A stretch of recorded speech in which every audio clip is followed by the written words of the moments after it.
즐겁게 안식할 날 안다고 좋은 날 내 마음을 경배하니 즐겁고 기쁜 날 이 날에서 나만이 가보자 앞에서 참되신 삼위일체 다 찬송 부르네.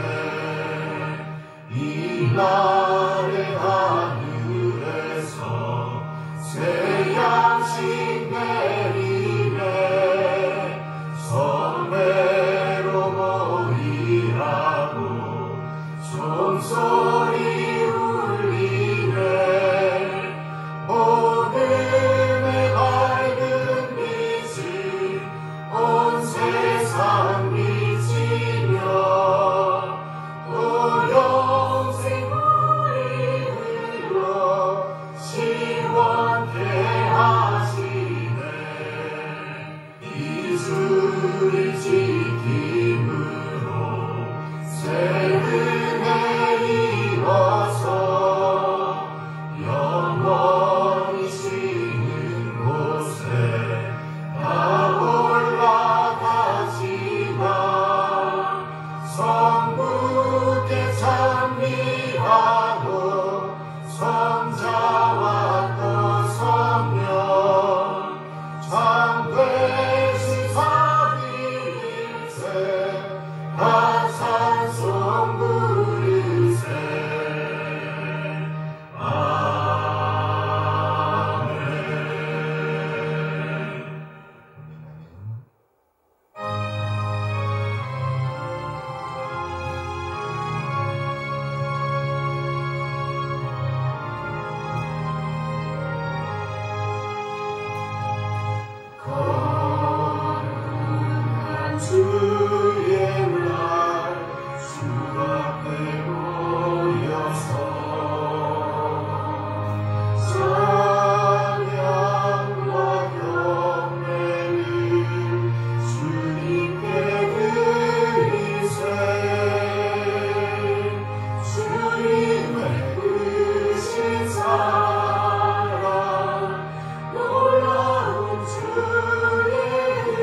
한량없이 자비하시 증량할 길 없도다. 천사들의 찬송가를 내게 가르치소서. 의속하신 그 사랑을 항상 찬송합니다. 주의 그 신고음 받아 이때까지 왔으니 이와 같이 천국에도 이르기를 바라네. 하나님의 품을 떠나 죄에 빠진 우리를 예수 구원하시려고 오려 흘려주셨네. 주의 귀한 은혜 받고 인생 빚진 자 되네. 주의 은혜 사슬회사 나를 주께 내소서. 우리 마음은 연약하여 범죄하기 쉬우니 하나님이 받으시고 천국임을 지소서.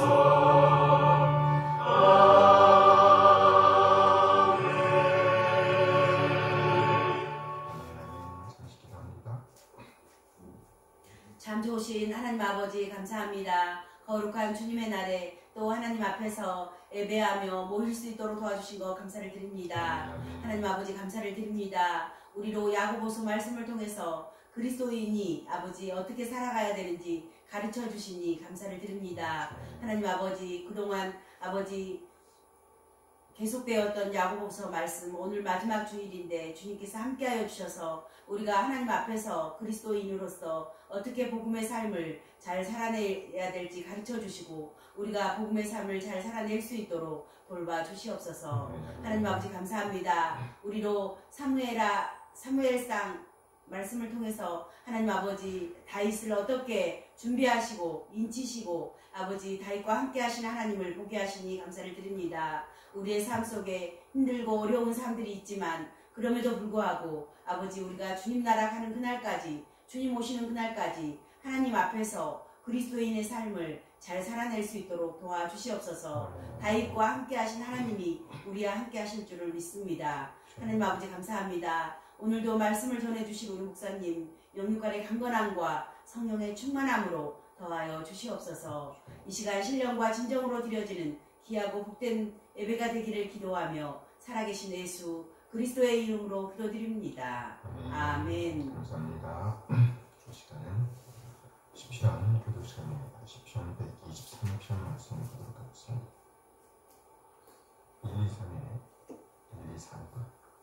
123편 성전에 올라가는 노래. 하늘에 계시는 주여 내가 눈을 들어 주께 향하나이다. 상전의 손을 바라보는 종들의 눈같이 여주인의 손을 바라보는 여종의 눈같이 우리의 눈이 여호와 우리 하나님을 바라보며 우리에게 은혜 베풀어 주시기를 기다리나이다. 여호와여 우리에게 은혜를 베푸시고 또 은혜를 베푸소서. 심한 멸시가 우리에게 넘치나이다. 안일한 자의 주소와 교만한 자의 멸시가 우리 영혼에 넘치나이다. 아멘. 아멘. 애절하네요, 그렇죠? 네. 네, 오늘은 성경 속으로 사무엘상 7번째 시간입니다. 사무엘상 7번째 시간.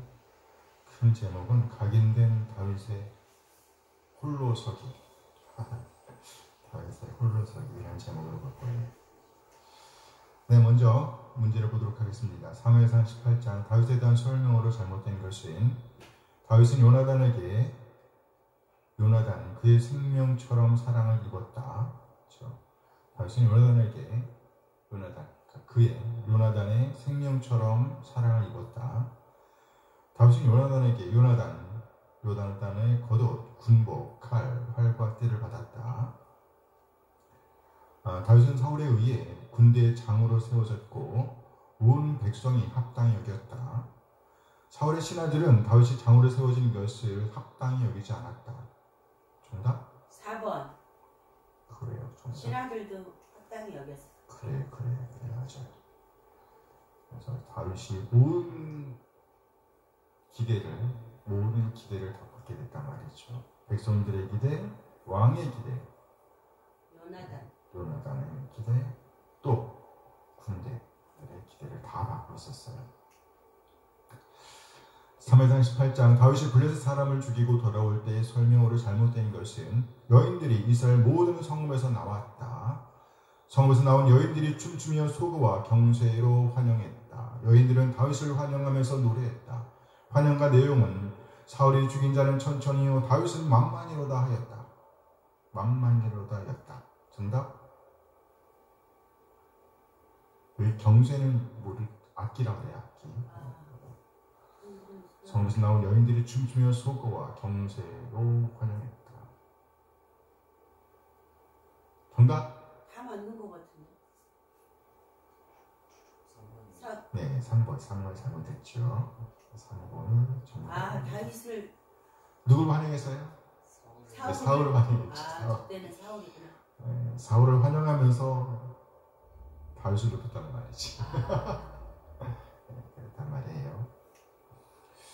사무엘상 18장 사울이 다윗을 블레셋과의 전쟁에 내보내면서 한 제안과 의무로 잘못된 것은 내 맏딸 메랍을 네게 아내로 주리니 너는 나를 위하여 용기를 내어 여호와의 싸움을 싸우라. 이는 블레셋 사람을 다윗에게 붙이기 위함이라. 정답? 1번 메랍이에요? 그냥 딸 아니었어요? 맞아요. 맏딸 메랍.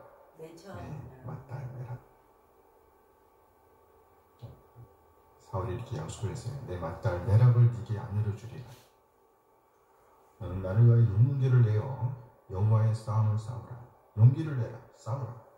이는 블레셋 사람을 다윗에게 붙이기 위함이라. 정답? 여호와의 싸움이에요?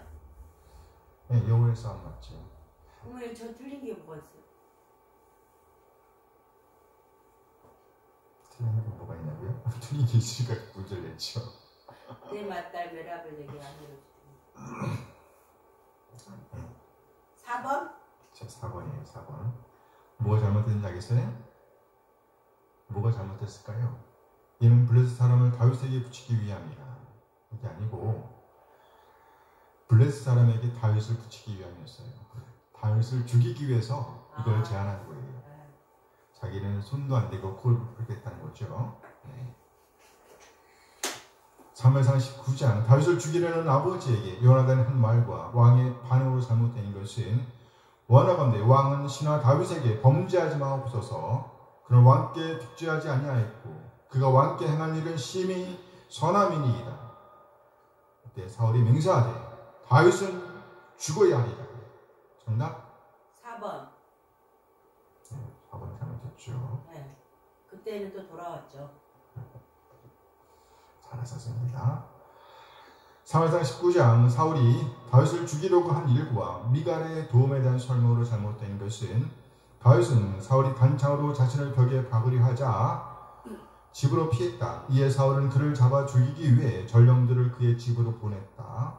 미갈은 다윗에게 이 밤에 생명을 구하지 않으면 내일은 죽임을 당한다고 했다. 이에 미갈이 다윗을 뒷문으로 나가게 하매 그가 피하여 도망하였다. 4번. 창문으로. 그래요. 창문으로 달아내렸죠. 네. 잘하셨습니다. 네.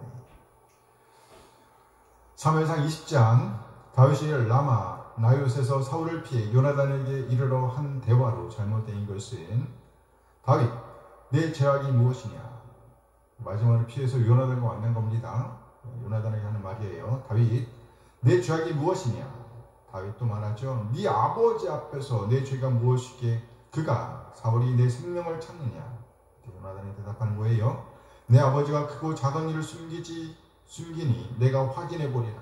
요나단 네가 죽지 아니하리라. 4번. 네가 죽을 것이라고 피하라고 한 거 아니에요?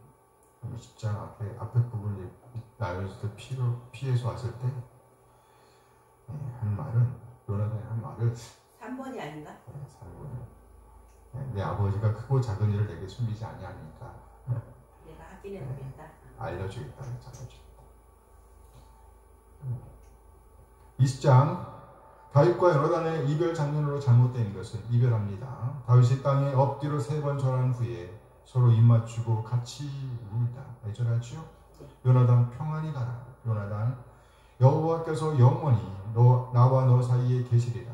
다윗 여호와께서 내 자손과 네 자손 사이에 계시리라.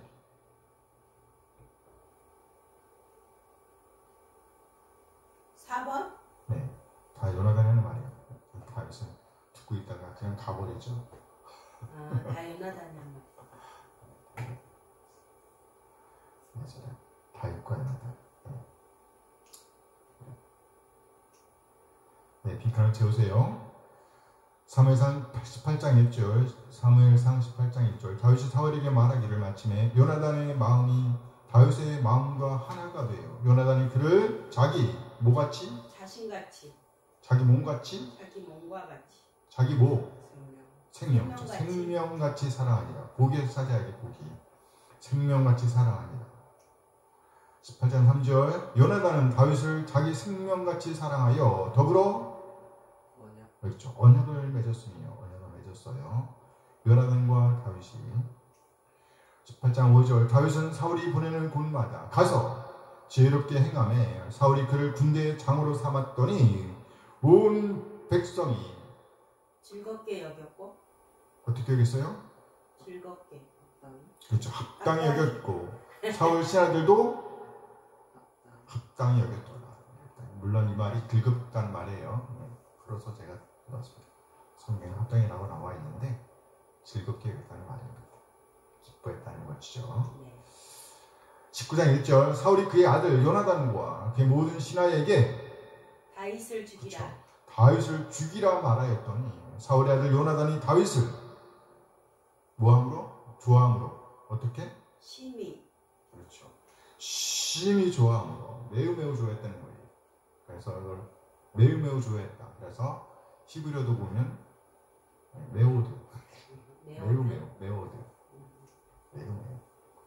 19장 1절. 그가 누구에게 말하여 이르되? 요나단에게. 아니 다윗. 여기 지금 19장 1절이죠. 이게 사울이 그의 아들 요나단과 그의 모든 신하에게 다윗을 죽이라 말하였더니 사울의 아들 요나단이 다윗을 심히 좋아함으로 누가? 2절. 요나단. 그렇죠.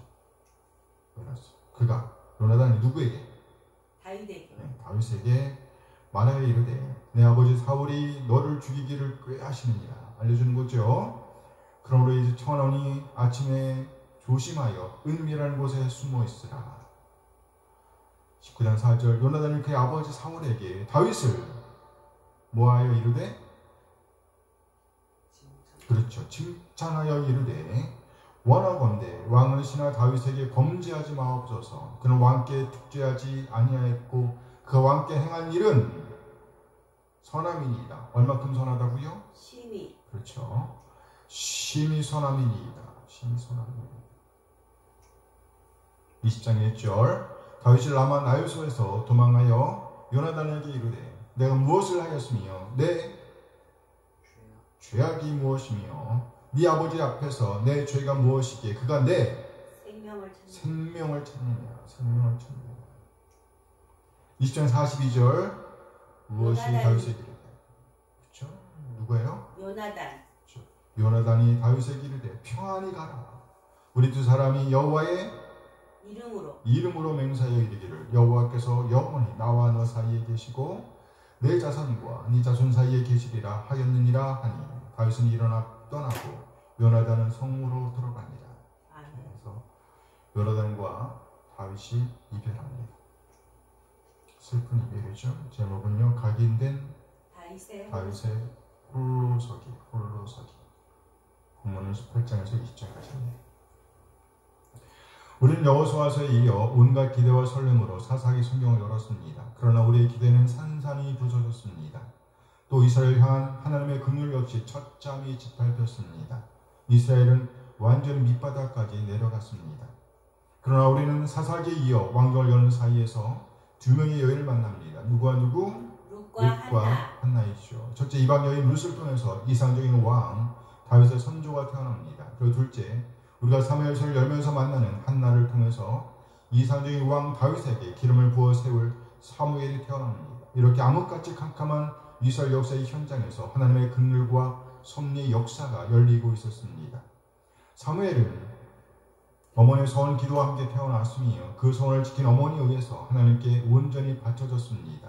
그렇게 그는 하나님 앞에서 점점 자라나게 되었습니다. 그러던 어느 날 그는 하나님의 음성을 듣습니다. 그렇게 사무엘은 하나님과의 직접적인 교통을 경험합니다.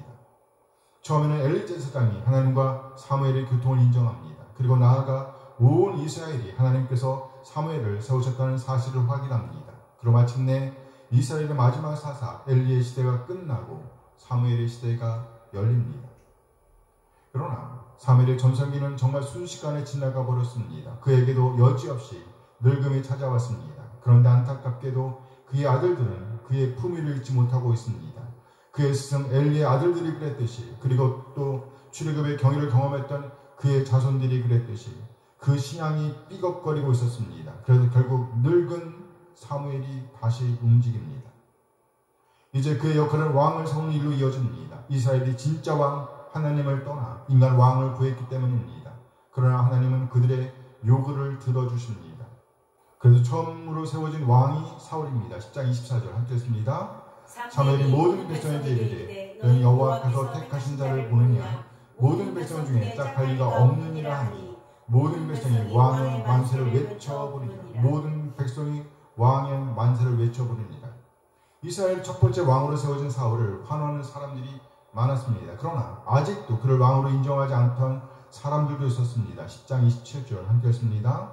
어떤 불량배는 이르되 이 사람이 어떻게 우리를 구원하겠느냐 하고 멸시하며 예물을 바치지 아니하였으나 그는 잠잠하였더라. 이 사람이 어떻게 우리를 구원하겠느냐. 왕을 왕으로 인정하지 않고 있었다는 겁니다. 그러나 사울은 오히려 잠잠하였습니다. 그는 잠잠하였더라. 이에 하나님께서 움직이십니다. 때를 가자여 요단 동편의 이스라엘 땅인 길앗 야베스에서 전쟁의 위협이 감돌고 있습니다. 암몬 족속이 이스라엘을 위협하고 있었습니다. 길앗 야베스는 급하게 전령을 이스라엘 전역으로 보냈습니다.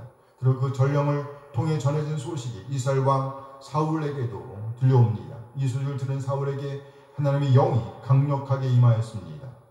그래서 이스라엘 모든 족속을 소집합니다. 이에 북쪽과 남쪽의 모든 지파가 배색으로 모였습니다. 그렇게 모인 군사들을 이끌고 다음날 새벽 동이 튀기 전에 즉 적진으로 돌격하여 승리를 거머쥐었습니다. 이 승리는 사울의 왕권을 확립하는 계기가 되었습니다. 하나님의 역사였습니다. 하나님의 일하심이었다는 거예요.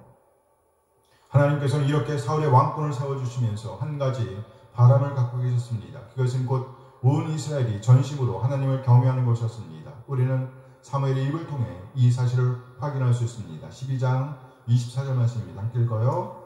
너희 여호와께서 너희를 위하여 행하신 그 큰 일을 생각하여 오직 그를 경외하며 너희 마음을 다하여 진실히 섬기라. 사무엘은 이스라엘에게 여호와께서 이스라엘 위하여 행하신 일들을 기억하며 오로지 하나님만을 경외하며 온 마음과 뜻을 다해 하나님만을 섬기라고 권면합니다. 그러면서 한 가지 경고를 덧붙입니다. 12장 25절 함께 했습니다.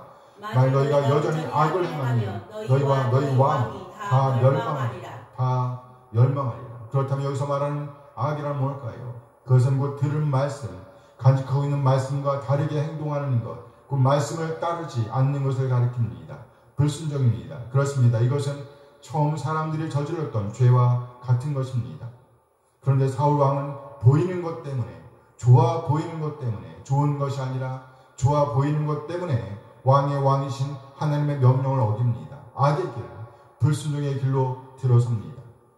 결국 사울은 하나님의 마음, 하나님의 긍휼을 처참히 짓밟습니다. 15장 11절 함께 했습니다. 내가 사울을 왕으로 세운 것을 후회하노니 그가 돌이켜서 나를 따르지 아니하며 내 생명을 해하지 아니하였습니다. 사무엘이 근심하여 온 밤 여호와께 부르짖으니라.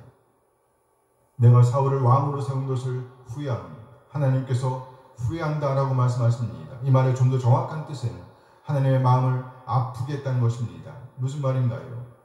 이스라엘에 얼토당토하는 바람을 들어주셨던 하나님의 긍휼이 완전히 짓밟혔다는 겁니다. 결국 사무엘도 근심하였다고 말합니다. 사무엘이 근심하여. 이 말씀을 곧이곧대로 보면 하나님께서 사무엘을 분노에 불타게 했다는 겁니다. 결국 그 이후 사무엘은 사울을 상대하지 않습니다. 그러나 사무엘은 끊임없이 사울을 위해 근심하며 기도하고 있었습니다.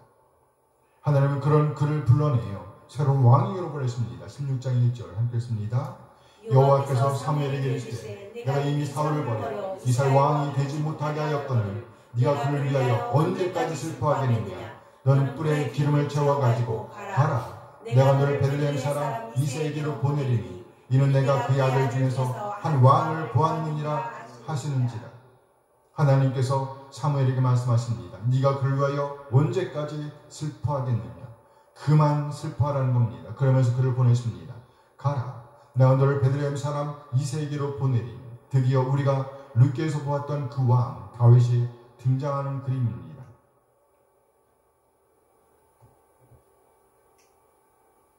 공교롭게도 지금 상황은 이스라엘을 대표하는 사울에 의해 하나님의 긍휼이 처참히 짓밟힌 시점입니다. 바로 그 지점에서 한 왕이 지명되고 있음을 봅니다. 하나님의 섭리입니다. 이렇게 기름 부음 받은 다윗은 아무도 생각할 수 없었던 일을 행합니다. 곧 블레셋의 싸움을 도두는 자, 전쟁을 위해 길러졌던 사람의 이마로 물맷돌을 던져 박히게 한 것입니다. 이 일로 말미암아 그는 이스라엘과 블레셋 사람들에게 각인되었습니다. 이에 그는 온 이스라엘 백성들의 기대를 한 몸에 받습니다. 때를 같이하여 사울은 이 사람 다윗에 대한 미움을 더하고 있었습니다. 이 그림은 마치 요셉 이야기의 재현처럼 보입니다. 요셉은 끊임없이 하나님께서 주신 꿈을 더하였습니다. 그러나 다윗 당시 요셉에 비해 힘을 쥐고 있었던 형들은 요셉에 대한 미움을 더하고 있었습니다. 그로 인해 실제적으로 그들은 동생 요셉, 아버지가 아끼고 사랑하던 아들 요셉을 죽이고 맙니다. 같은 선상에서 사울은 계속해서 다윗에 대한 미움을 더하였습니다. 결국 실제적인 측면에서 사울은 자신이 갖고 있던 힘으로, 창으로 그를 벽에 박은 것이나 다름없습니다. 다윗은 끊임없이 하나님의 기름 부음을 받은 자로서 하나님의 꿈을 더함으로 홀로 서기를 시작하고 있다고 볼 수 있습니다. 그럼 우리는 그의 미래를 짐작해 볼 수 있습니다. 요셉이 가정의 총무, 감옥의 총무를 거쳐 온 나라의 총무로 자리매김했던 것처럼 다윗도 그렇게 기름 부음 받은 자로서 그렇죠? 받은 자로서 우뚝 서서 우리 앞에 나타나게 될 것이라는 말이죠. 아멘.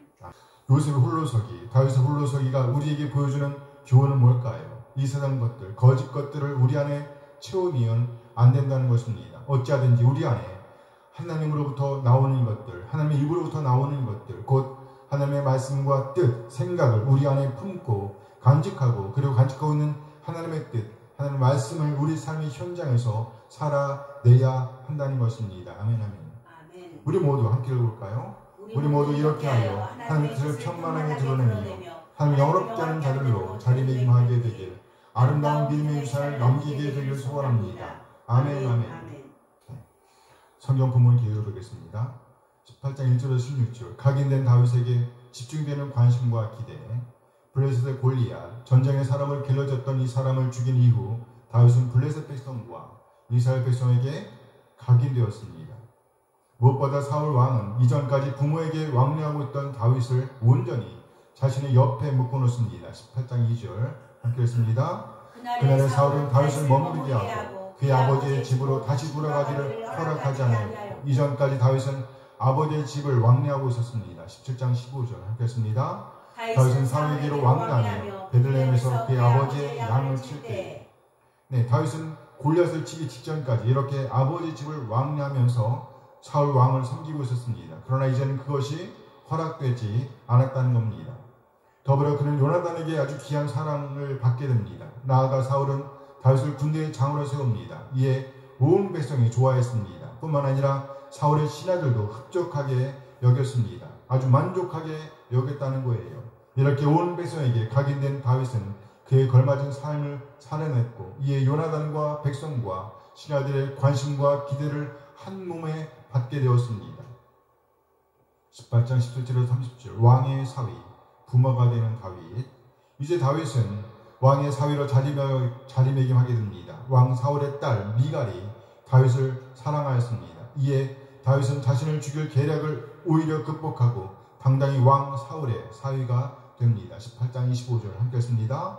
사울이 이르되 너희는 다윗에게 이같이 말하기를 왕이 아무것도 원하지 아니하고 다만 왕의 원수의 보복으로 블레셋 사람들의 부피 100개를 원하신다 하나 하였으니 이는 사울의 생각에 다윗을 블레셋 사람들의 손에 죽게 하리라 함이라.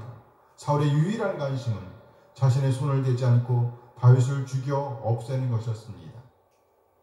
나중에 볼 일이긴 하지만 다윗이 사울의 이런 계략을 본받아 충신 바세바의 아내 바세바의 남편 누구? 우리아를 죽입니다. 자신의 손을 대지 않고. 어쨌든 다윗은 이때 사울의 계략을 초월하여 너끈히 맡겨진 임무를 완수합니다.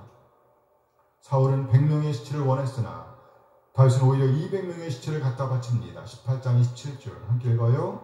다윗이 일어나서 그의 부하들과 함께 가서 블레셋 사람 200명을 죽이고 그들의 부피를 가져다가 수대로 왕께 드려 왕의 사위가 되고자 하니 사울이 그의 딸 미갈을 다윗에게 아내로 주었더라. 이렇게 하여 다윗은 왕 사울의 사위가 되었습니다. 19장 1절에서 24절 왕에게 쫓겨 아내 미갈을 떠나 사무엘에게 가는 다윗. 왕 사울은 자신의 사위가 된 다윗을 못내 받아들이지 못합니다. 그리고 사울은 자신의 창을 던지러 다윗을 벽에 박으려고 합니다. 19장 10절 함께 했습니다. 사울이 단창으로 다윗을 벽에 박으려 하였으나 그는 사울 앞을 피하고 사울의 창은 벽에 박힌지라 다윗이 그 밤에 도피하매.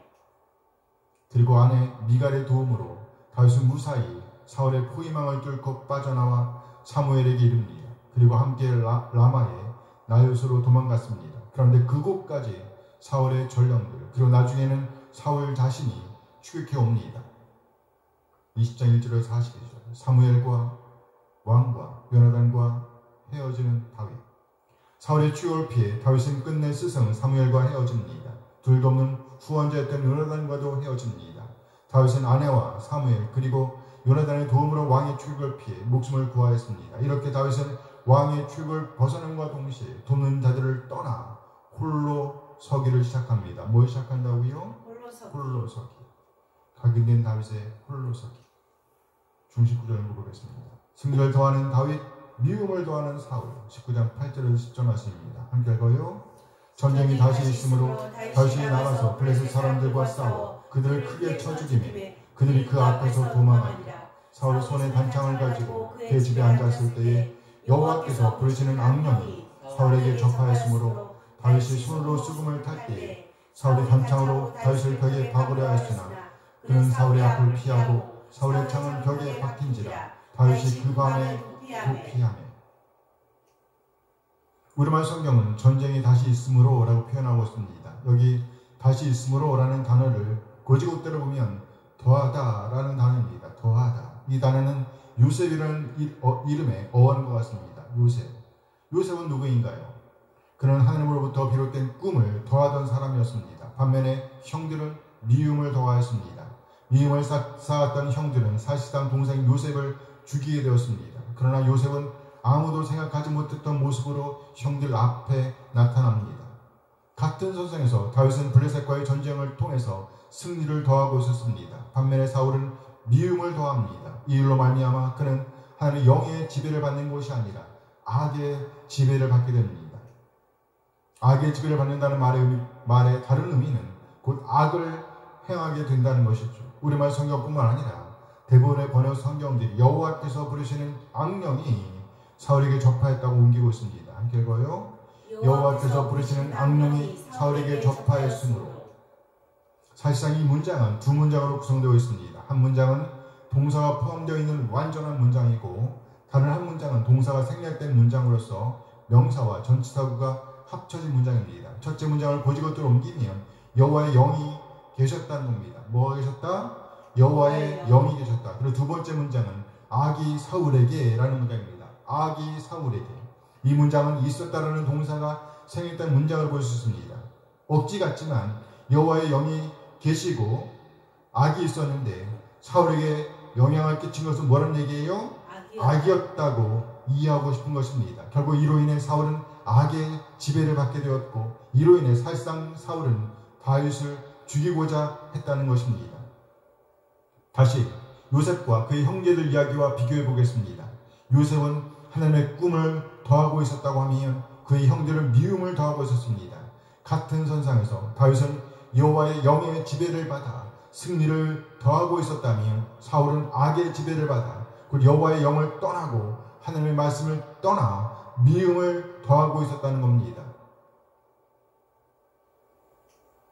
그 결과 다윗을 죽이고자 하는 행위로 드러났다는 것이죠. 이처럼 우리가 우리 안에 무엇을 심는가에 따라 드러나는 열매 또한 다르다는 것을 보여주는 것입니다.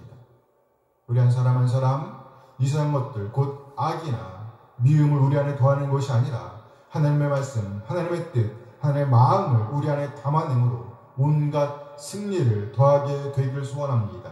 아멘. 아멘. 아내의 도움으로 위기를 모면하는 다윗 19장 11절 12절 함께 했습니다. 사울이 전령들을 다윗의 집에 보내며 그를 지키다가 아침에 그를 죽이게 하려 한지라. 다윗은 미갈이 다윗에게 말하여 이르되 당신이 이 밤에 당신의 생명을 구하지 아니하면 내일에는 죽임을 당하리라 하고 미갈이 다윗을 창에서 달아내리매 그가 피하여 도망하니라. 악의 지배를 받고 있던 사울은 지속적으로 다윗을 추격합니다. 사울이 쳐야 할 적은 누구예요? 다윗이 아니에요. 블레셋 적이죠. 근데 다윗이 쳐야 할 적은 다윗이 아닙니다. 악의 지배를 받고 있었기 때문에 그는 해서는 안 되는 일을 행하고 있는 것입니다. 이상하지요? 안 이상해요? 이상하죠. 네. 우리도 만일 이 세상 것들의 지배를 받고 있다고 하면 악의 지배를 받고 있다고 하면 진정 싸워야 할 적을 뒤로 하고 아군을 향해서 자기 국민을 향해서 자기 가족을 향해서 총을 쏠 수도 있음을 알아야 합니다. 다윗은 그 위기의 순간에 아내의 도움으로 그 위기를 모면하게 됩니다. 사무엘의 도움으로 위기에서 벗어나는 다윗 19장 18절 함께했습니다. 다윗이 도피하여 라마로 가서 사무엘로 나아가서 사울이 자기에게 행한 일을 다 전하였고 다윗과 사무엘이 나요스로 가서 살았다. 아내의 도움으로 사울의 추격에서 벗어난 다윗은 스승 사무엘에게로 향합니다. 사무엘을 만난 다윗은 자신이 당한 일을 사무엘에게 낱낱이 고발합니다. 이 소식을 듣고 있던 사무엘의 마음은 어땠을까요? 예전에 이런 문구가 유행인 적이 있었습니다. 난감하네. 들어본 적 있어요? 네. 난감하네. 이러지도 저러지도 못하는 상황, 정말 암담한 상황을 표현하는 것입니다. 지금 사무엘이 그랬습니다. 그는 끊임없이 사울을 생각하면서 안타까워했습니다. 그런데 또 이런 소식을 들으니 얼마나 혼란스러웠겠어요. 일단 사무엘은 다윗을 데리고 좀 더 안전한 곳으로 옮깁니다. 요나단의 축복과 함께 홀로 서기를 시작하는 다윗 20장 42절 함께 했습니다. 요나단이 다윗에게 이르되 평안히 가라. 우리 두 사람이 여호와의 이름으로 맹세하여 이르기를 여호와께서 영원히 나와 너 사이에 계시고 내 자손과 네 자손 사이에 계시리라 하였느니라 하니 다윗이 일어나 떠나고 요나단은 성읍으로 들어가니라. 아내의 도움으로 죽음을 면하고 또 사무엘에게로 가서 그와 함께 피했으나 그곳까지 사울의 전령들이 추격하였습니다. 그럼 마침내 사울도 그곳으로 쫓아왔습니다. 결국 다윗은 요나단의 축복과 함께 홀로 서기를 시작합니다. 요나단이 다윗에게 이르되 평안히 가라, 평안히 가라. 다윗은 요셉이 그랬듯이 형제들과 이별하게 된 것입니다. 아내와 이별하게 된 거예요. 영적인 스승과도 이별하게 된 것입니다. 익숙한 환경과 이별하게 된 것입니다. 그리고 이제 완전히 낯선 환경과 맞닥뜨려야 합니다. 그렇게 다윗은 요나단의 축복과 함께 홀로 서기를 시작합니다. 뭘 시작한다고요? 홀로 서기. 어떤 일들이 그를 기다리고 있는지 짐작할 수도 없습니다. 그럼에도 다윗은 요나단의 축복을 받으면서 당당하게 홀로 서기를 시작합니다. 다윗은 일어나 떠나고, 이 말은 이제 앞으로 펼쳐질 일에 당당히 맞짱 뜨는 다윗의 모습을 예고하는 표현이라고 볼 수 있습니다. 우리 모두 하나님의 뜻, 하나님의 마음, 하나님의 말씀을 우리 안에 품게 되길 소원합니다. 그러려고 하면 반드시 이상한 것들을 쏟아내야 합니다. 이상한 것들이 우리 안에 꽉 차 있다면 하나님으로부터 나오는 것들, 하나님의 말씀들, 하나님의 뜻과 마음을 우리 안에 품을 수가 없습니다. 이상한 것들과 하나님의 것 중 어느 곳에 지배를 받느냐에 따라서 우리의 미래가 결정될 것입니다. 함께 읽습니다. 우리 모두 온 마음과 뜻을 다해 하나님의 뜻, 하나님의 말씀을 우리 안에 심고 삼고 있는 그 말씀을 삶의 현장에서 살아내므로 그렇게 홀로 서기를 잘 감당하여 우리 하나님의 이름을 영원롭게 하는 사람으로 남게 되길, 아름다운 믿음의 유산을 남기게 되길 소원합니다. 아멘. 꼭 그렇게 되길 원합니다. 아멘. 아멘. 네, 함께 찬양합니다. 찬송가 45장 거룩한 주의 날.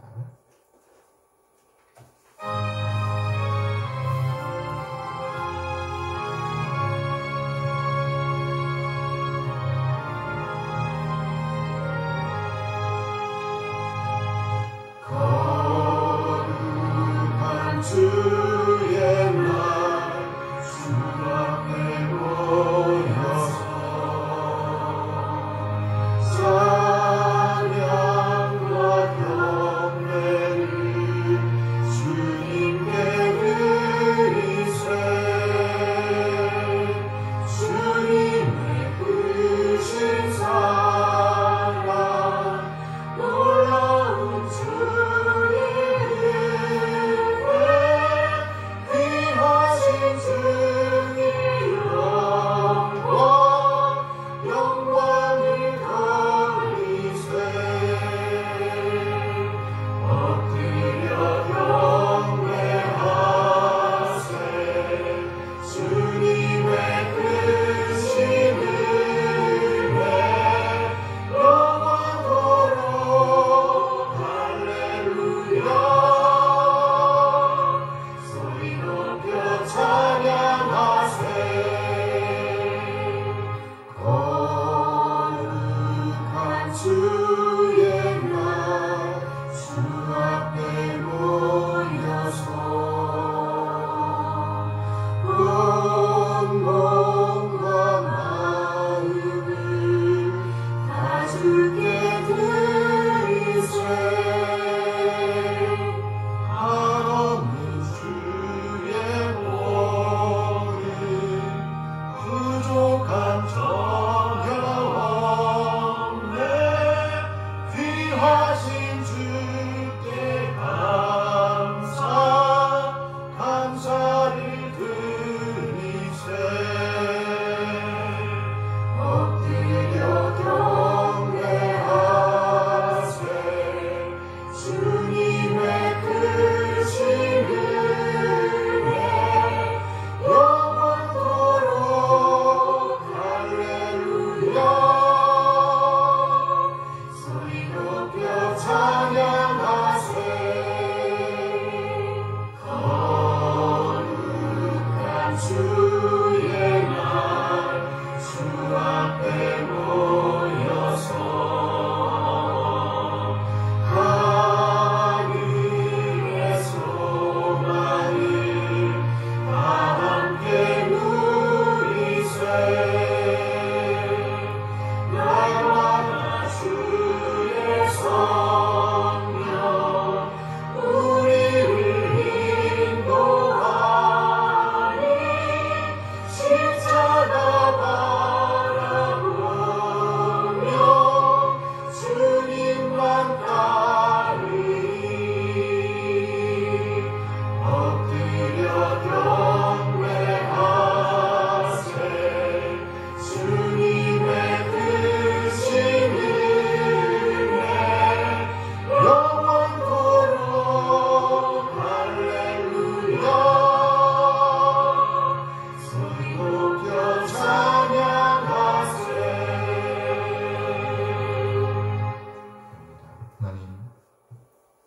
하나님의 선하신 인도하심에 감사드립니다. 우리 한 사람 한 사람을 구원하시기 위해서 독생을 보내신 우리 하나님 그 놀라운 사랑을 찬양합니다. 그리고 아버지 하나님의 뜻에 따라 진리 우리 한 사람을 죄와 사망에서 구원하시기 위해서 낮아지시되 완전히 낮아지신 주님, 그의 마침내 진리의 말씀으로 우리를 낳아주신 우리 주 예수의 그리스도의 다함은 은혜에 감사드립니다. 독생을 내어주신 우리 하나님 놀라운 사랑과 예수님의 은혜를 깨닫게 하심으로 우리를 하나님의 자녀로 거듭나게 하시는 성령 하나님의 인도하심을 찬양합니다. 하나님의 그 놀라운 사랑과 은혜 인도하심에 감사하여 우리 자신의 삶을 드리고 헌물을 드리고 시간을 드리고 또 우리의 몸과 마음을 드립니다. 하나님, 우리 지체들의 기름을 받아 주시옵소서. 흠양하여 주시옵소서. 우리 하나님의 사랑과 긍휼과 은혜에 적절하게 반응하게 하옵소서. 그래 그리스도님의 가치를 보존에게 인도하여 주시옵소서. 그 삶의 자리에서 더욱더 하나님의 사랑에 잠기는 복을 주시옵소서. 그 삶이 더욱더 풍족해지는 복을 주시옵소서. 하나님의 사랑에 굳건하게 서는 복을 주시옵소서.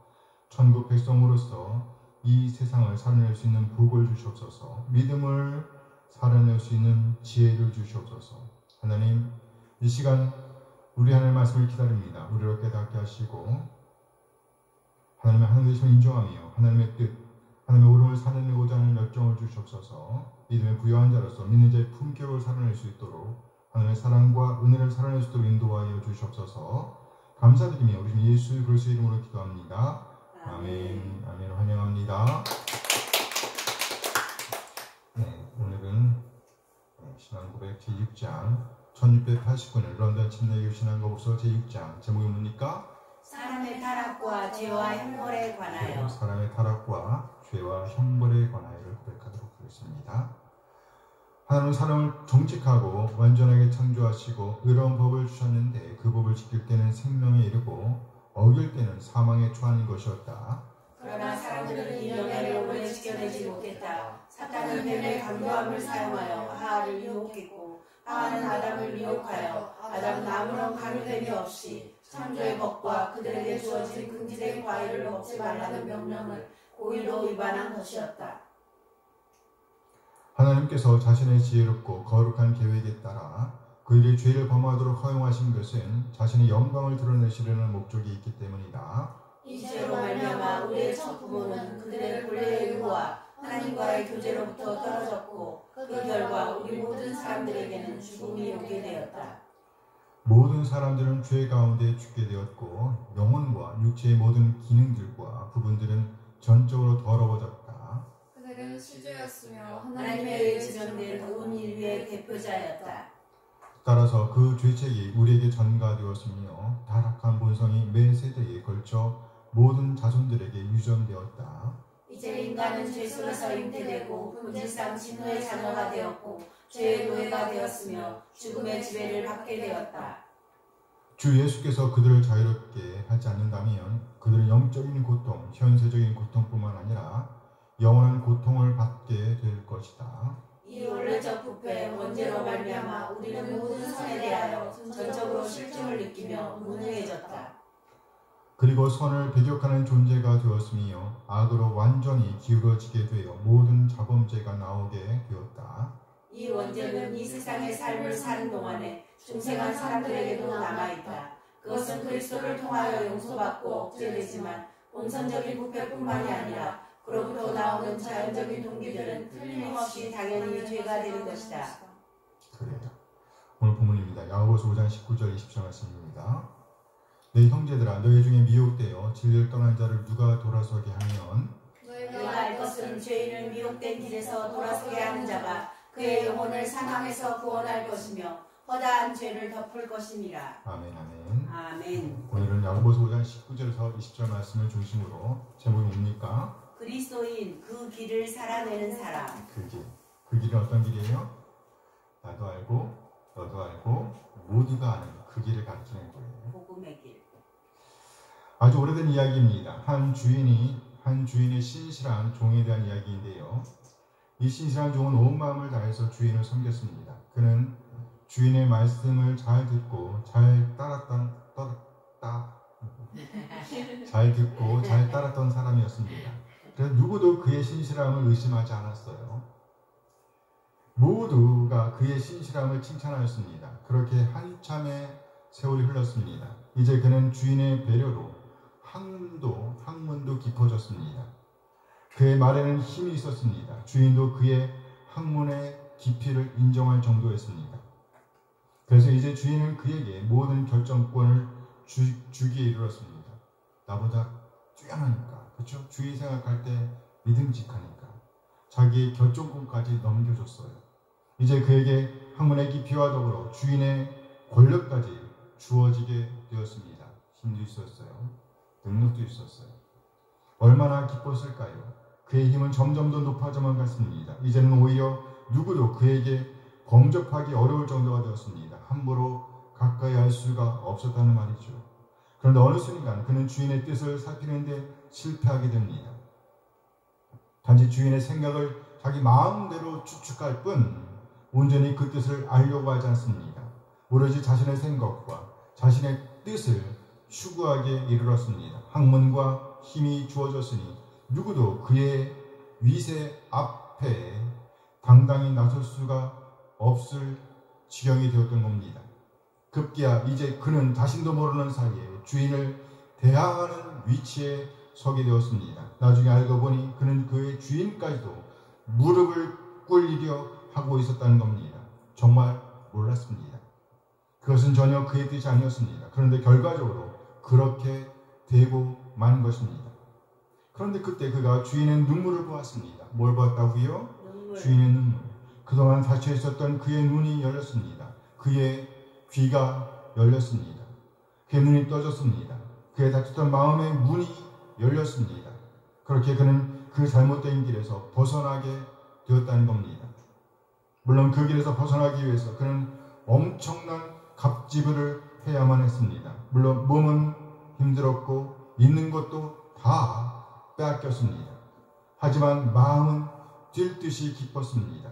그래서 그는 빗나갔던 길에서 돌아서게 되었습니다. 비로소 바른 길로 돌아오게 되었다는 거예요. 많은 갑질을 했지만 주인과의 친밀함을 다시 경험할 수가 있게 되었단 말이죠. 우리가 믿는 기독교, 그리스도교는 곧 길에 대한 가르침, 길에 대해 가르치고 있습니다. 이 세상에는 오로지 두 길만이 있다고 가르치고 있습니다. 한 길은 천국으로 향하는 길입니다. 또 다른 한 길은 어디로 향한다고요? 지옥으로 향하는 길이에요. 천국으로 향하는 길이 있고 지옥으로 향하는 길이 있을 뿐이라는 거예요. 만일 우리가 주님의 뜻을 무시하고 우리의 길을 간다고 하면 우리는 마침내 그 길의 종착지에 이르게 될 겁니다. 어떤 사람에게는 천국이 되겠죠. 어떤 사람에게는요? 지옥이 되겠죠. 초등학교 5학년 학생의 이야기입니다. 이 학생은 교회를 잘 다니고 있었어요. 이 아이가 얼마나 교회를 잘 다니고 교육을 잘 받았는지 학교에 가면 무엇보다 먼저 하나님께 기도합니다. 또 밥 먹을 때가 되면 도시락을 앞에 탁 놓고 열심히 하나님께 감사 기도를 합니다. 이쁘겠죠? 네. 5학년짜리예요. 그런데 예수님을 믿지 않았던 그 담임선생이 보니까 이 아이가 학교에 오자마자 기도하고 또 밥 먹을 때마다 기도하는 것입니다. 그 선생님이 기도하는 그 아이가 꼴도 보기 시작해요. 그래서 그 아이에게 소리칩니다. 야, 너 기도 왜 해? 여기가 교회니? 그런데 이 아이가 얼마나 순진한지 선생님에게 자기가 배운 대로, 뭐 한 대로? 배운 대로 대답을 합니다. 선생님, 교회에 가면 주일학교 선생님이 계시는데요. 우리 선생님이 가는 데마다 기도하라고 그러셨거든요. 그리고 밥 먹을 때마다 기도하라고 그러셨습니다. 그래서 그렇게 선생님이 가르쳐 주셔서 기도하는 건데요. 그러니까 이 선생님이 또 이렇게 소리칩니다. 너 예수 믿는 게 뭔지 알고나 있어? 알고나 믿냐고? 그 선생님은 자기가 물어놓고 이 아이가 자꾸 말대꾸를 하니까 그렇게 신경질적으로 다가섰던 겁니다. 그러니까 그러거나 말거나 이 아이를 자기가 배운 대로 뭐 한 대로? 배운 대로 선생님께 대답합니다. 예수 믿는 게 뭔지 아냐고 물어보니까 뭐라고 대답했냐? 구원 얻으려고 믿는데요. 구원 얻으려고 믿는데요. 그랬다는 거예요. 그러니까 다시 이 선생님이 물었습니다. 구원이 뭔데? 그렇습니다. 예수님을 믿지 않는 사람들은요, 이 구원이 무엇인지 모릅니다. 그럼 이 선생님도 몰랐겠죠? 예수님을 안 믿는다고 하면 이 선생님은 고사하고 대학 총장이라고 해도 그들 역시 모릅니다. 그런데 예수 믿는 사람들은요, 초등학교 5학년만 되어도 구원이 뭔지 다 압니다. 그런데 그 선생님이 자기도 모르는 말을 이 아이가 하니까 신경질적으로 물은 겁니다. 구원이 뭔데? 구원이 뭔데? 그러니까 이 아이가 또 배운 대로 대답합니다. 뭐라고요? 구원은 뭐라고요? 천당 가는 건데요. 천당 가는 건데요. 이 아이가 또박또박 대답을 하니까 이 선생님이 더욱더 화를 내면서 다그쳤습니다. 너 천당 가봤어? 가봤냐고. 이 아이가 어떻게 천당을 가봤겠어요? 그래서 이렇게 대답을 합니다. 못 가봤는데요. 못 가봤는데요. 그 아이는 그냥 그대로 정직하게 대답을 하죠. 아니 못 가본 천당을 간다고? 그랬더니 이 아이가 하는 말을 들어보세요. 나는 천당은 못 가봤는데 가는 길은 알거든요. 가는 길은 알거든요. 이렇게 대답했다는 거예요. 뭐? 가는 길을 안다고? 어디야? 선생님도 내가 가는 쪽으로 쭉 가면 천당 가는데요. 이렇게 대답했다는 거예요. 그렇죠. 예수님을 믿는 게 그렇게 어렵지 않습니다. 어린아이고 선생님이고 대학 청장이고 상관없습니다. 믿는 길로 계속 가면 저절로 어디 간다고요? 천국으로 가는 것이죠. 할렐루야.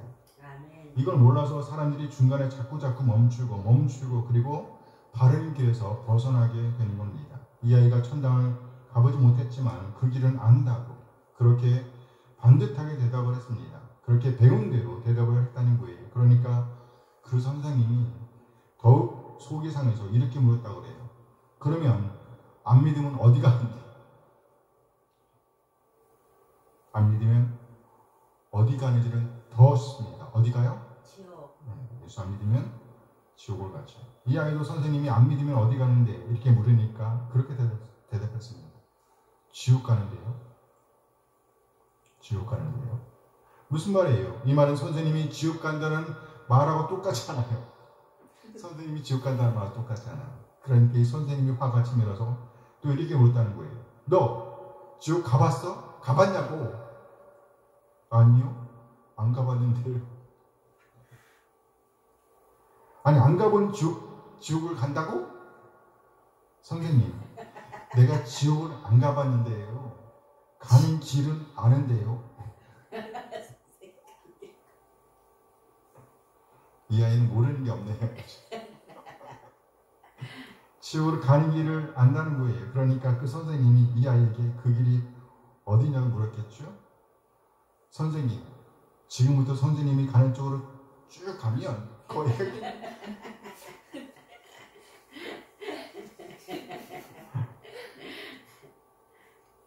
그렇습니다. 선생님이 가는 쪽으로 쭉 가면 예수 안 믿고 계속 가면 자동적으로 어디 간다고요? 지옥. 네, 거기 간다. 그 길이. 그렇습니다. 진리라는 것이 그렇게 어려운 것이 아니에요. 진리란 곧 참 길을 말하는 겁니다. 오늘 본문에서 보니까 길에 대해서 말씀하고 있습니다. 뭐에 대해서? 길. 오늘 보면 20절 말씀입니다. 야고보서 5장 20절 말씀 함께 했습니다. 너희가 할 것은 죄의 미혹된 길에서 돌아서지 않는 자가 그 영혼을 사망에서 구원할 것이며 허다한 죄를 덮을 것입니다. 죄인을 어디에서? 미혹된 길에서. 이 미혹된 길로 계속 가면 바로 지옥입니다. 그러니까 이 길로 가는 사람들을 바른 길로 인도해야 한다고 오늘 성경은 말씀하고 있는 겁니다. 야고보 사도는 이 편지를 끝내면서 바로 이 사실을 강조하고 싶었던 거예요. 오늘 보면 19절 말씀입니다. 야고보서 5장 19절 함께 읽어요.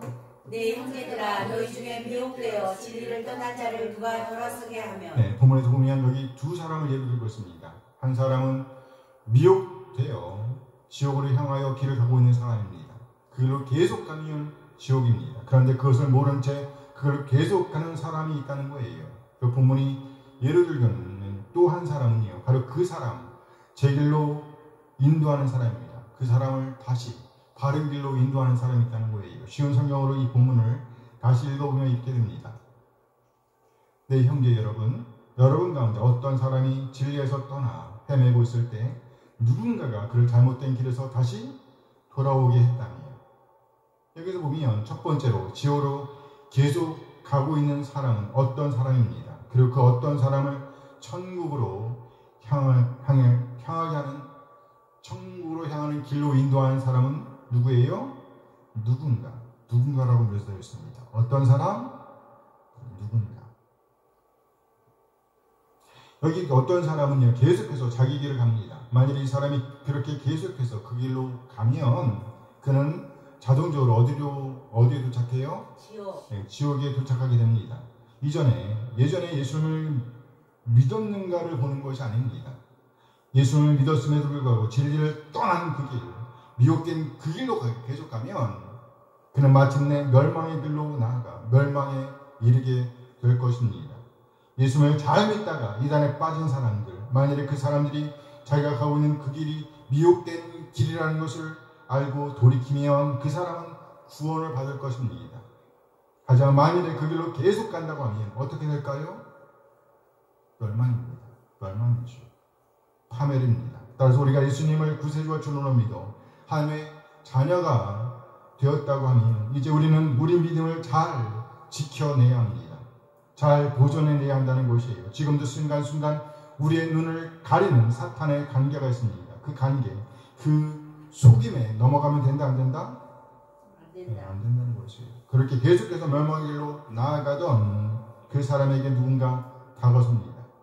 그리고 그를 일깨웁니다. 마치 5학년 학생이 그 선생님에게 경고한 것처럼 그렇게 경고했을 때에 그 경고를 듣고 돌아선다고 하면 바른 길에서 비껴져 있던 그 길에서 돌이킨다고 하면 정도로 돌아선다고 하면 다시 우리 주님께로 돌아선다고 하면 그는 어디에 도착하게 됩니까? 천국. 그래요. 생명. 그렇습니다. 물론 지금 이 땅에서도 그 천국 백성으로서의 맛을 보면서 참 길로 나아가게 될 것입니다. 그리고 마침내 그 나라에 이르게 될 것입니다. 이렇게 정도에서 벗어난 사람들을 돌아서게 하면 이제 그 사람, 돌이킨 그 사람에게 두 가지 복이 주어진다라고 말씀하고 있습니다. 부자가 된다는 말이 아니죠. 무슨 권력을 얻게 된다는 말이 아닙니다. 다시 한번 오늘 보면 20절 말씀입니다. 야고보서 5장 20절 말씀 함께 했습니다. 너희가 할 것은 죄인을 미혹된 길에서 돌아서게 하는 자가 그 영혼을 사망에서 구원할 것이며 허다한 죄를 덮을 것입니다. 여기 너희가 알 것은 이란 문장에 대해서 영어 번역에서는 그 사람으로 알게 하라 라고 됩니다. 뭐라고요? 그 사람으로 알게 하라. 그럼 여기 그 사람은 누구일까요? 자기의 길, 멸망의 길을 가다가 돌아선 사람을 가리키는 거예요. 돌아선 그 사람에게 알게 하라. 알게 하라. 그러니까 이제 자기의 길, 멸망의 길을 가다가 돌아선 그 사람에게 알려주고자 하는 내용이 그 다음에 이어진다는 겁니다. 그것은 두 가지입니다. 첫째, 죄인은 미혹된 길에서 돌아서게 한 그 사람이 바로 그 사람의 영혼을 사망에서 구원했다는 겁니다. 영혼을 사망에서 구원했다. 역시 여기에서도 두 사람이 나오죠. 한 사람은 죄인을 미혹된 길에서 돌아서게 한 사람입니다. 이 사람을 위해서는 누군가라고 설명했습니다. 우리말 성경에서는요, 그 사람을 돌아서게 한 누구라고 말하고 있죠. 누구. 그 다른 한 사람은요, 사망에서 구원받은 그 사람입니다. 위에서 어떤 사람이라고 설명했던 사람입니다. 우리말 성경에는 진리를 떠난 자. 누구하고 진리를 떠난 자가 만나는 거예요. 어쨌든 진리를 떠났다가 돌아온 그 사람이 알아야 할 것은요, 첫째, 사망에서 뭐에서? 사망에서 구원을 받았다는 겁니다. 그 누군가가 이 어떤 사람을 구원했다는 것이에요. 여기 사망, 죽음이란 단지 육적인 죽음뿐만 아니라 영적인 죽음, 영원한 죽음을 의미하는 것입니다. 그러니까 그 영원한 죽음의 길에서 벗어나게 했다는 거예요. 이 사실을 바로 알고 이제 미혹된 길로 나아가서는 안 된다는 것이죠. 참 놀라운 은혜입니다. 그렇죠? 놀라운 은혜. 말로 다 설명할 수 없는 은혜입니다. 순식간에 사탄의 지배를 받던 자리에서 하나님의 통치를 받는 백성으로 거듭나게 되었다는 거예요. 이 얼마나 기쁘고 감사한 일인지요. 이렇게 돌아온 사람들은요, 그 은혜를 간증하면서 찬양하게 되어 있습니다. 찬양하게 되어 있어요. 그래서 간증하는 것이죠. 하나님의 사랑이 너무도 크고 놀라워서 말하지 않을 수가 없다는 거예요. 하나님의 은혜를 크게 경험한 사람일수록, 하나님의 은혜를 크게 경험한 사람일수록 더욱더 크게 은혜를 나눕니다. 하나님의 은혜를 크게 경험하면 할수록 하나님을 자랑한다는 거예요. 얼마나 놀랍겠어요. 하나님을 찬양합니다. 하나님을 높이는 거예요. 죄와 사망의 길로 향하던 이 어떤 사람 얼마나 기뻤을까요? 그도 역시 그렇게 하나님을 찬양하는 삶을 살아내려고 하지 않았을까요? 그렇다면 우리는요? 두 번째, 저희를 떠났다가 돌아온 그 사람이 알아야 할 것은요, 바로 그의 허다한 죄가 덮어질 것이란 말입니다. 덮어질 것이다. 가려질 것이라는 것이죠. 그러니까 이전에 그 죄에 얽매이지 말라는 말이죠. 이전의 죄에 얽매이지 말라. 왜요? 덮어질 거니까. 이제 더 이상 그 죄에 억누르지 말라.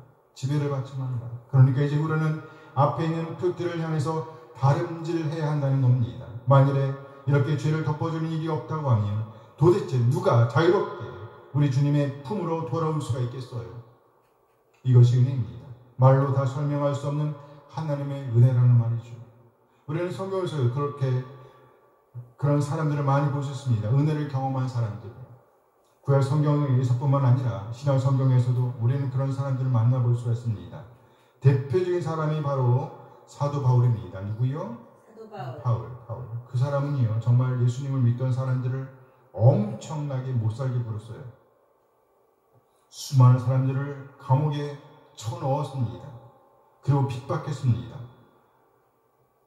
만일 복절한다고 하면 그런 사람을 어떻게 사도라고, 제자라고 말할 수가 있겠어요. 그런데도 하나님께서는 그 사람을 불러서 쓰십니다.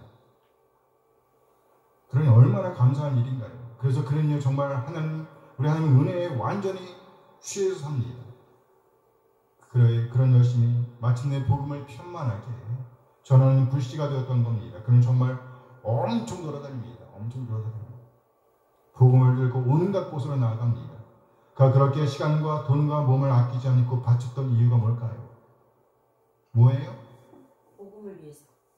이 은혜가 커서 은혜가.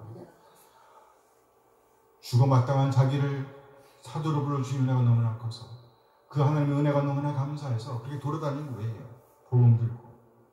자신의 죄를 덮어주신 것이 너무나 감사해서 도저히 쓰임받을 수 없었던 자신을 가치 있다고 인정해 주시면서 일을 맡겨주셔서 그것이 너무너무 기쁘고 감사해서 그는 온갖 것을 다 바쳤다는 말이죠. 자신의 몸이 다 없어질 정도로 그렇게 헌신했던 것입니다. 받은 은혜가 너무나 커서 자신의 큰 죄 된 행동들을 용서해 주신 그 은혜, 덮어주신 그 은혜, 가려주신 그 사랑이 너무나 놀라워서 그렇게 하나님께 자신을 드렸던 겁니다. 그렇게 은혜를 경험한 사람, 은혜의 크기에 따라 그 사람의 삶의 모습이 달라질 수밖에 없습니다. 그의 모든 헌신은 오로지 전적인 하나님의 은혜 때문이었습니다. 그 놀라운 사랑이 그저 감사할 뿐입니다.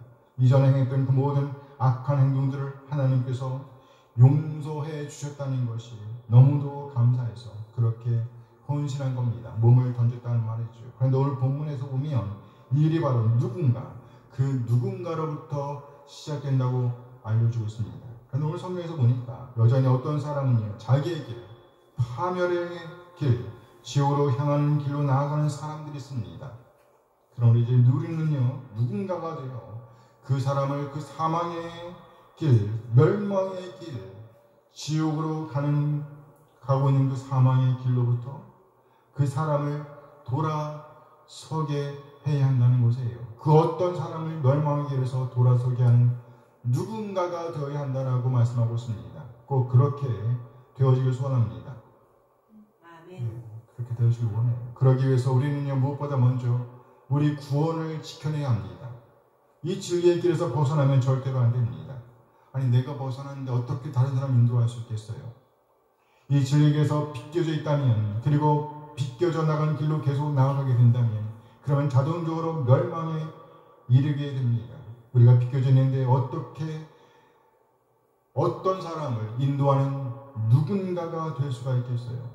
그럼 무엇보다 먼저 우리는요, 그 진리의 길로 바로 행해야 합니다. 진리의 길은 그렇게 어려운 길이 아니에요. 말씀대로 하면 됩니다. 있어야 할 자리에 있으면 됩니다. 하나님께 드려야 할 것들을 하나님께 드리면 됩니다. 바로 법이지요.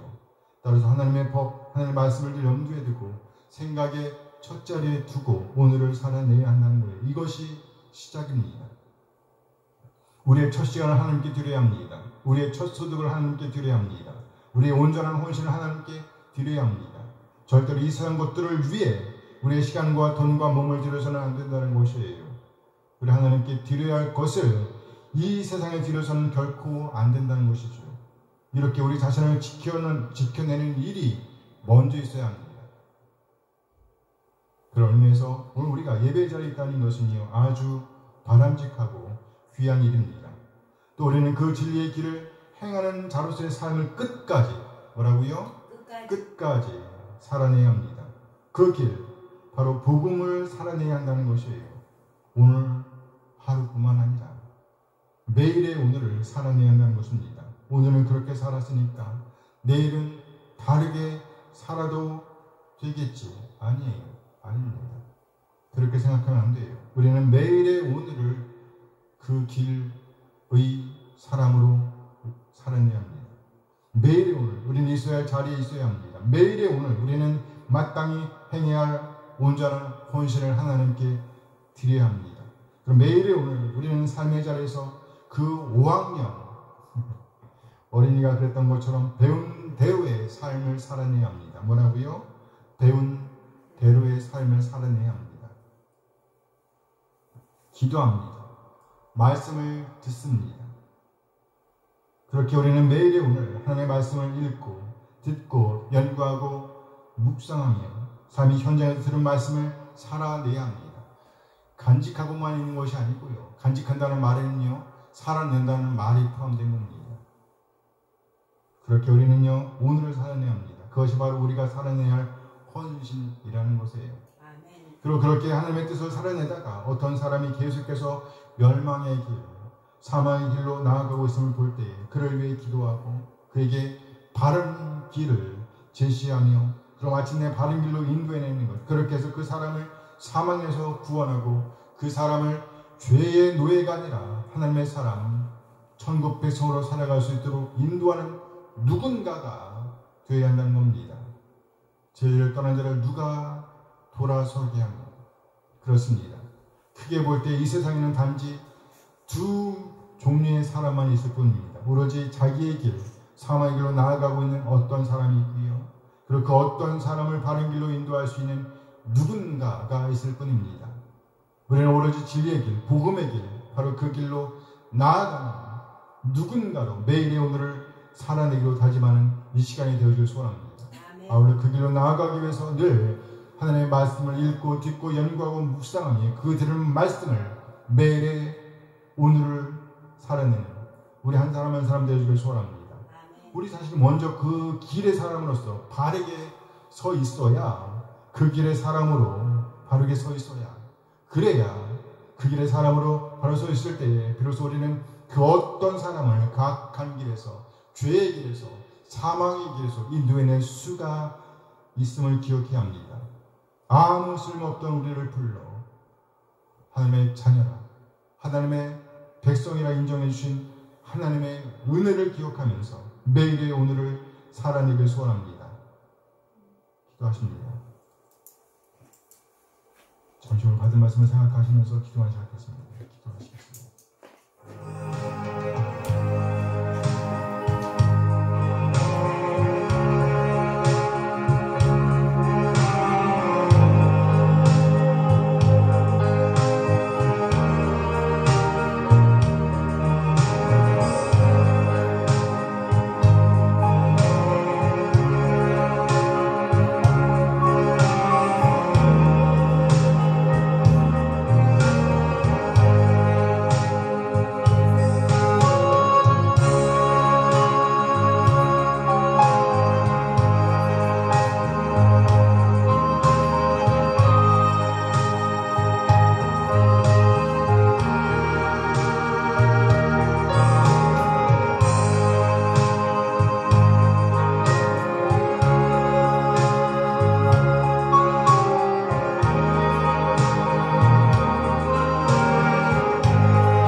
한 사람 한 사람의 죄와 사망에서 구원해주신 그 놀라운 사랑을 찬양합니다. 또 친히 이 땅에 오셔서 우리 한 사람 한 사람을 죄의 길에서 사망의 길에서 구원하신 우리 주 예수 그리스도의 은혜를 찬양합니다. 놀라운 성부 하나님의 사랑과 우리 주 예수 그리스도의 은혜를 깨닫게 하심으로 우리를 하나님의 자녀로 하나님의 백성으로 거듭나게 하신 성령 하나님의 인도하심을 찬양합니다. 우리 한 사람 한 사람 저 놀라운 하나님의 사랑과 은혜 인도하심에 감사하면서 오늘을 살아낼 수 있도록 인도하여 주옵소서. 우리 천국으로 향하는 그 길, 그 진리의 길로 나아가게 하옵소서. 흔들리지 말고 한 길로 나아가는 순례자들이 되게 인도하여 주옵소서. 그렇게 진리의 길에 굳게 서서 진리로부터 비껴져 나가 멸망의 길로 향하고 있는 그 어떤 사람을 구원하는 누군가로 오늘을 살아내게 하옵소서. 우리 한 사람 한 사람 죄와 사망에서 죄의 사망의 길에서 구원하신 우리 예수 그리스도의 이름으로 기도합니다. 아멘. 아멘. 이제 다 차면서 이렇게 말씀드리도록 하겠습니다.